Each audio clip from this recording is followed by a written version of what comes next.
That's a very exciting change, but I suppose that the bigger issue is the lack of women further down in central banking and in economics, and you yourself were the first to reach your level at the civil service.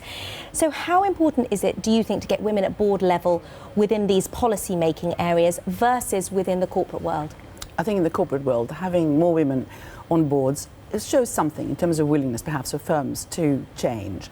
But in reality, if you're an external board member, you come to those meetings, you probably sit on lots of other boards as well, and you're there to meet the targets that have been set of 30% at least, having a representation of women on corporate boards for the FTSE 100 in the UK. You don't have enough time to even look at the finances of that firm, let alone change the culture of an organization. So what really matters is to have women on the boards who are executives of that organization.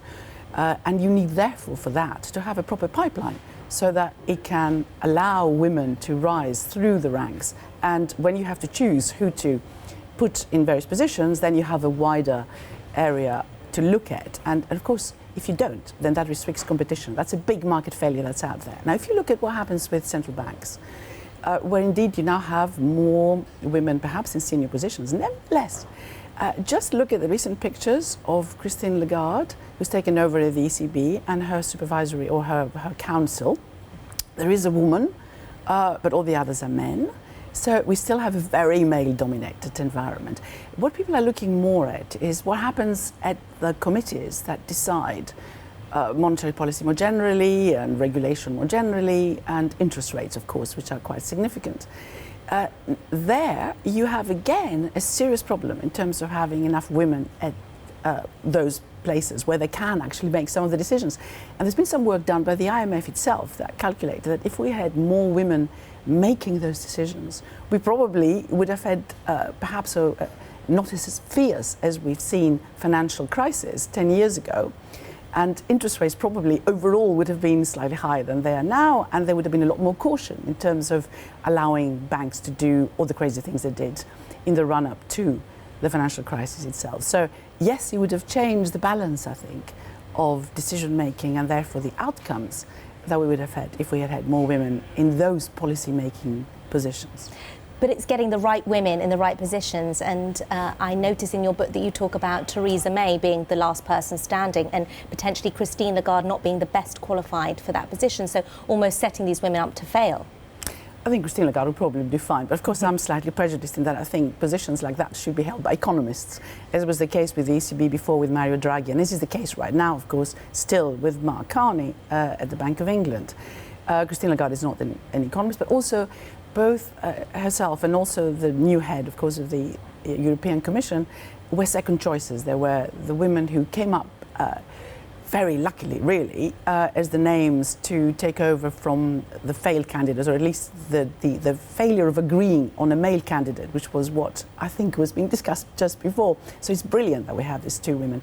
But yes, there is such a thing as somebody has termed already, the glass cliff. So not the glass ceiling necessarily, you can't actually get your head up through that, but the cliff. So men sort of move aside and or give a woman a job which sounds very important, but is actually very difficult to have a successful conclusion in, and then watch these women slide down that cliff. And of course the real problem is that at the end of the day, if a woman fails, it looks as if it's the fault of the woman. We put a woman there and look what happened, it didn't work.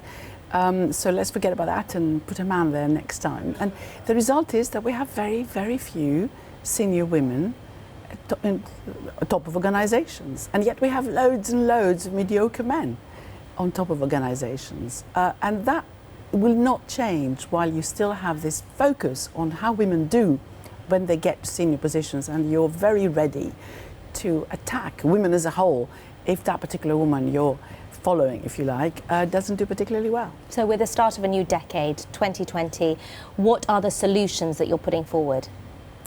We mustn't forget when we talk about women and equality that we're not just talking about women at the top, we're talking about women all across the sort of spectrum of sort of different types of income levels and professions and so on. And what we see is that women are much more likely, partly because they work part-time a lot of the time, to fall into poverty or to be at the lower end of the pay spectrum. And they lose an awful lot also in terms of pensions. And by the time they get to pension age, certainly in the UK, what we find is that pension wealth is about a fifth of what the pension wealth is of a man. And what we've seen right now in terms of employment increases that have taken place, a lot of the women have carried on working because they're trying to make up for the fact that their pension age has increased, and also that they simply have not contributed sufficiently through their years. And that's where a lot of the pay gap is. If you look at the difference between part-time hourly pay, remember that about 42 or 43% of women in the UK work part-time, whereas it's only about 13% of men. The difference between that and male hourly full-time employment is about 35%. That's very large. So if you include all the women and all the men, you still have quite a substantial pay gap there that hasn't really been moved at all in the last few years. So that's a big issue for the women further down, and you find them in the lower paid environments, dominating those environments. But what you also find is that there is very little encouragement for them to do something different or even to study the right things because the role models aren't there. So you do need to do something at the top as well. And my recommendation, recommendations rather, one in terms of the top is that we must ensure that there are also quotas for senior women, executive positions, for those women who you also see being on boards of organizations. At present, they're just around 10%. That hasn't really moved. So you put a quota that says we want 30, 40, 50% over a number of years. It varies. It can vary per sector because obviously if you start from very, very low base, you can't expect that to suddenly change overnight. And then once that happens, you can remove all those regulations. But of course, during that process, you've changed the culture of an organization because there's no other way you can keep that pipeline going unless you change the culture and encourage more women to work part-time, but at the skill level, because normally they work below the skill level if they come back part-time, particularly after they have children.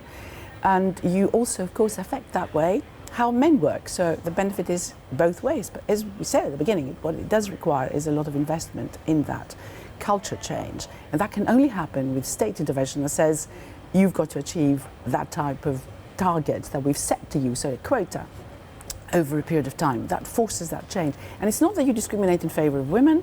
What you do is you have, by the time you're trying to fill those posts, you have more women to choose from than men. So that market failure that was there goes away. But also there is a huge cost to children growing up that falls generally on the woman. In terms of stopping work, going part-time.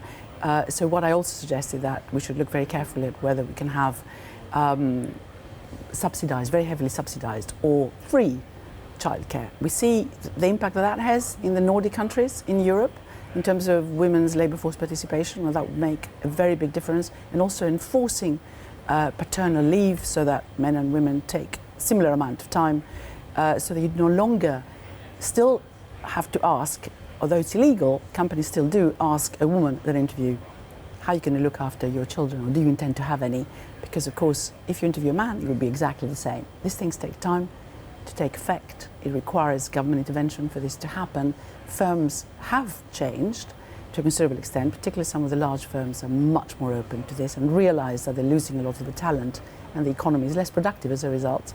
But it requires a wider push so that that can be seen to happen across all sectors. And smaller firms that will find it quite hard and expensive need support too in other ways, such as look again at business rates or some other way in which the government can help.